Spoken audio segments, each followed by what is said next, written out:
dúvida que tem acontecido comigo, não sei se tem acontecido com outras pessoas, mas isso basicamente é sobre logo. E esses clientes, antes de me repassarem ou falarem sobre a logo, eles vão até o ChatGPT e mandam o ChatGPT fazer uma logo. E na maioria das vezes, elas são bonitas, né? Então, basicamente, o meu argumento se prende e se reforça se ela funciona ou vai funcionar para aquele cliente ou não. A minha pergunta é, o professor acha que, conforme a evolução da IA, nessa área de logo, de identidade visual, será um pouquinho mais afetada do que outras áreas de fazer um banner complexo, uma identidade visual complexa? Saiu uma matéria recente que, basicamente, o aumento por clientes buscando trabalhos criativos de seres humanos subiu, se não me engano, em 200%. O que isso quer dizer? Para mim, na minha opinião, que fique claro. A minha opinião. Que a IA, ela tá, tipo, no ápice de onde ela deveria estar, certo? Ou seja, chegou no máximo dela. Mais do que isso, deixa eu explicar isso aqui de uma forma, num contexto muito simples para que todo mundo entenda. Essa matéria, ela mostra o seguinte: as pessoas começaram a buscar por inteligência artificial, certo? O cliente vai lá, como você comentou, o cliente vai lá, faça um logo para uma pizzaria. Maravilha, vai vir aquele logo ali, olha que legal, dá para eu usar. Ok, só que aí quando ele vai colocar isso em prática, não dá. Por quê? Porque ele não tem experiência, aquilo não tá vetorizado, ele vai ter que mandar isso pra gráfica para poder produzir os materiais dele. Quando chega lá, vai estar um loguinho desse tamanhozinho, o cara não vai saber como fazer, vai ter que redesenhar aquilo e entra todo um monte de processo criativo e manual por trás disso que a inteligência artificial ela não faz e ela não vai fazer, entende? O que a inteligência artificial faz? Ela pega um banco de dados gigantesco de um conteúdo aleatório e, enfim, ela pega o conteúdo do mundo inteiro, de vários artistas, de várias empresas ao longo de anos, compila tudo isso e, baseado no prompt que você dá, ela faz uma mescla de tudo isso, que é basicamente o que todo ser humano faz, ok? Todo ser humano faz isso, com suas experiências, com as suas vivências, com o seu know-how, com todo o seu conhecimento e tudo aquilo que você foi agregando valor ao longo dos anos, você monta tudo aquilo ali, junta e, baseado na necessidade do cliente, você cria algo específico para ele. É basicamente a mesma coisa, certo? E é aí que talvez muita gente entre com a ideia de a inteligência artificial vai roubar o trabalho do designer. Por quê? Porque basicamente é a mesma coisa. O que um faz, o outro também faz. Só que a diferença tá, você é um ser humano e a inteligência artificial é uma máquina. Isso aqui já diz absolutamente tudo em relação a isso, tá? As duas não vão ter as mesmas coisas, não vão ter as mesmas formas. A inteligência artificial, ela vai ter um banco de dados muito maior do que o que uma pessoa normal tem, do que um designer normal tem. Isso é um fato, isso é inegável. Porém, a inteligência artificial, ela não vai ter o feeling de um ser humano. Ela não tem a consciência de um ser humano, ela não tem a alma de um ser humano, ela não tem a humanidade de um ser humano, saca? E é aí que entra os detalhezinhos em que uma inteligência artificial, ela não vai conseguir fazer o que um ser humano faz. De forma técnica e prática, ela faz. De uma forma em que ela sinta, que ela perceba sutilezas e nuances de determinados trabalhos, ela não vai conseguir chegar ao nível do ser humano nunca. Isso, cara, isso é indiscutível pra mim, como eu já falei, na minha opinião. Isso não vai acontecer, tá? Agora, quanto ao cliente vir, buscar no ChatGPT, pedir uma ideia, gostar dessa ideia e mandar pra você reproduzir, porra, você tem uma sorte gigantesca de eliminar toda a parte do processo de interpretação do que o cliente quer. Porque se ele já faz isso pra você e chega pra você, ó, quero algo exatamente igual a isso. Então tá pronto. Se o senhor quer algo exatamente igual a isso, tá pronto. O senhor não precisa de mim. Por quê? Porque quando você se posiciona dessa forma, ele já fala, pô, o cara é profissional. Apesar de ser uma frase meio... tipo, você não precisa de mim. É aí que você, cara, tem todo... toda vez que eu entro num ponto, eu sei que existem um monte de outras coisas que envolvem aquele ponto. E se eu não der esse contexto, vai ficar vago e vai ficar parecendo frase de guru. Então, às vezes, eu acabo por aprofundar esse ponto para que você entenda de uma forma. Talvez seja um hábito de professor, de ensinar da forma correta. Mas pensa o seguinte, quando você tem o processo criativo do início ao fim para o cliente, você vai analisar o mercado, você vai ver aquilo que já tem, aquilo que não tem, você vai analisar o que o cliente gosta, o que ele não gosta, enfim, tem todo o processo de criação ali. Se o cliente chegar para você e já te dá algo pronto para você só refazer aquilo e você se posiciona como um não faço, porque isso não é o meu trabalho, ele já vai começar a te ver como um profissional, porque, como eu disse, envolvem outros pontos aqui ao redor. Existe a questão do desinteresse, a questão do seu posicionamento como profissional e tudo mais. Mas, de todo modo, ele vai insistir... Ah, mas eu quero exatamente isso aqui. Tá bom, então o senhor já tem, já tá pronto, o senhor não precisa de mim. Ah, mas eu quero que melhore. Então, peraí. Então, o senhor não quer exatamente a mesma coisa, o senhor quer a mesma coisa melhorada, que não vai ser a mesma coisa, porque vai ser melhorado, entende? Como eu falei, existem vários pontos aqui que a gente investiria, envolveria, gastaria um bom tempo para falar sobre isso. Mas, enfim, agora, se ele chegar para você e falar, olha... Quero algo parecido com isso aqui. Maravilha, então você já tem uma noção daquilo que ele quer, daquilo que ele precisa, melhor dizendo, daquilo que ele quer, não o que ele precisa, porque na maioria das vezes o cliente ele não sabe o que ele quer, ele não sabe o que ele precisa, falei errado, ele sabe o que ele quer, mas ele não sabe o que ele precisa.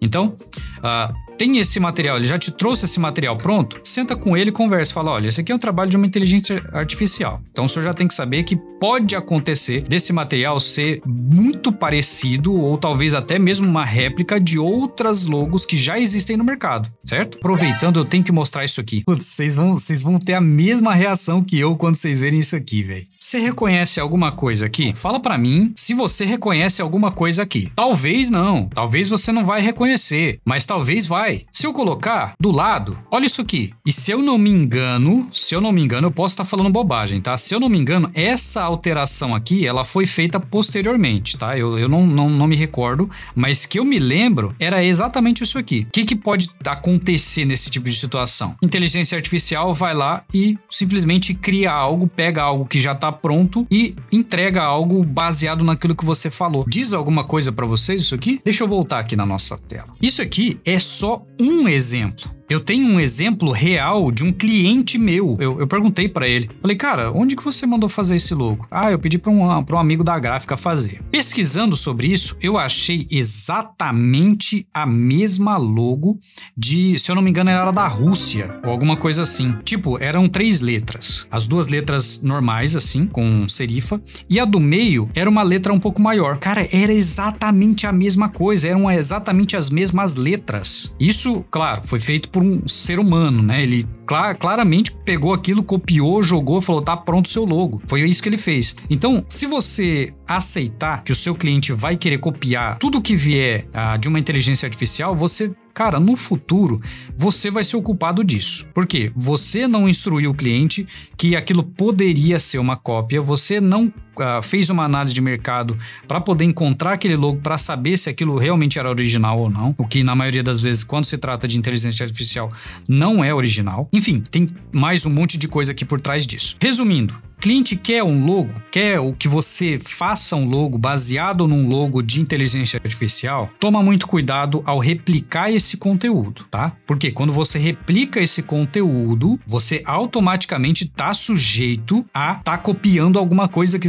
já existe, certo? Se o cliente quiser algo baseado naquilo, pega esse logo do cliente, fala, eu não posso criar exatamente a mesma coisa. Que você pode criar algo parecido, talvez uma versão muito parecida, mas melhorada, bem melhor, com todo o estudo, análise por trás, toda a diagramação, cores, enfim, todo aquele processo técnico que você já sabe, que você vai aprender dentro do designer de outra dimensão para poder aplicar nas identidades visuais do seu cliente. Lembrando que você não vai aprender a criar logo lá. Você vai aprender sobre as formas, quais são as melhores formas para se encaixar naquele determinado logo, qual a mensagem que aquelas formas geométricas transmitem. Também vai aprender sobre as cores, quais cores você pode combinar, quais cores transmitem determinadas informações, emoções, sentimentos e blá blá blá. A parte de tipografia também, porque aí você junta tudo, que é todo esse conteúdo que você precisa para poder criar o logo e a identidade visual, mas todo esse conteúdo que você precisa apresentar para ele e falar, olha, eu vou fazer tudo isso aqui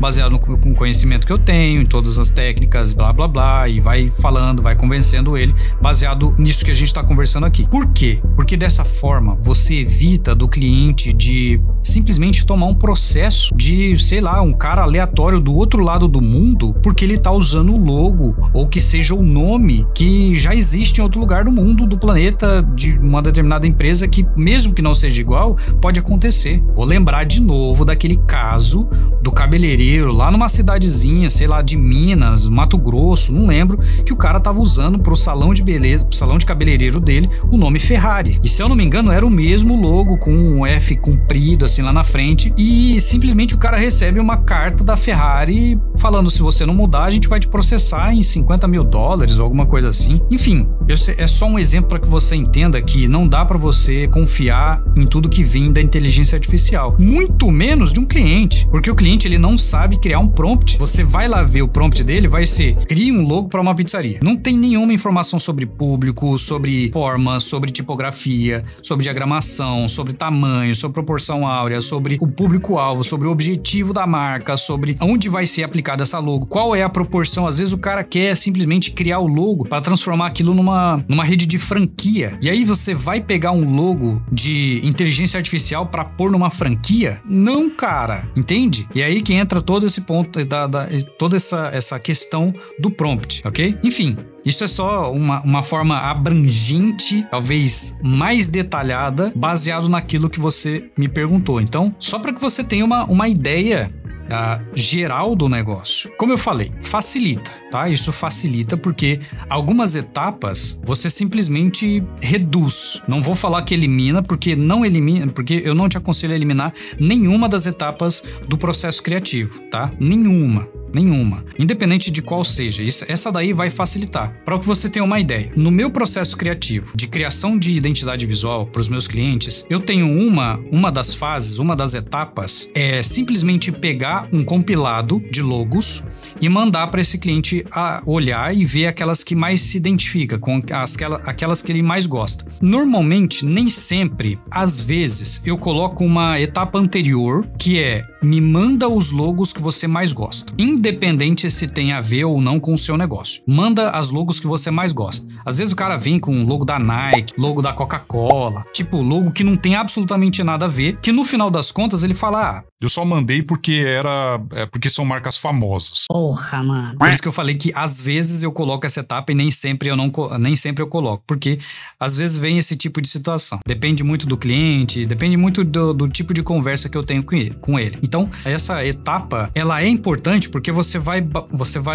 ter um ponto de partida daquilo que o cliente espera, ok? Não do que ele precisa, mas daquilo que ele espera. Às vezes ele tá esperando um logo circular, um logo com o formato de um planeta, e você manda um formato, sei lá, de um skate, de uma planta, de uma xícara de café, saca? Então, essa etapa ela é interessante que tenha em alguns casos, e nesse caso que você me contou, é interessante porque vai facilitar, porque ele já tem uma ideia daquilo que ele quer, saca? Isso é interessante, é legal, mas não vá direto pra criação do logo baseado 100% naquilo, tá? Analisa, vê o contexto, faz o briefing, tudo certinho, passa por todas as etapas do seu processo criativo, não deixa faltar nada e não deixe esse cliente usar esse logo exatamente como ele tá? Mesmo que ele fala: não, eu quero esse logo certinho. Não faço. Então eu vou usar esse logo. Não faça isso, porque senão o senhor pode ter muitos problemas lá no futuro. Não deixe ele fazer isso. Se você deixar, se ele insistir, o problema é dele, lava suas mãos, vai procurar outro cliente. Se você conseguir não, se ele não quiser usar aquele logo, usa todo o seu conhecimento, a sua estratégia e todo, como você já é aluno do designer de outra dimensão, cara, vai lá na parte de processo criativo, olha todo o processo criativo de novo,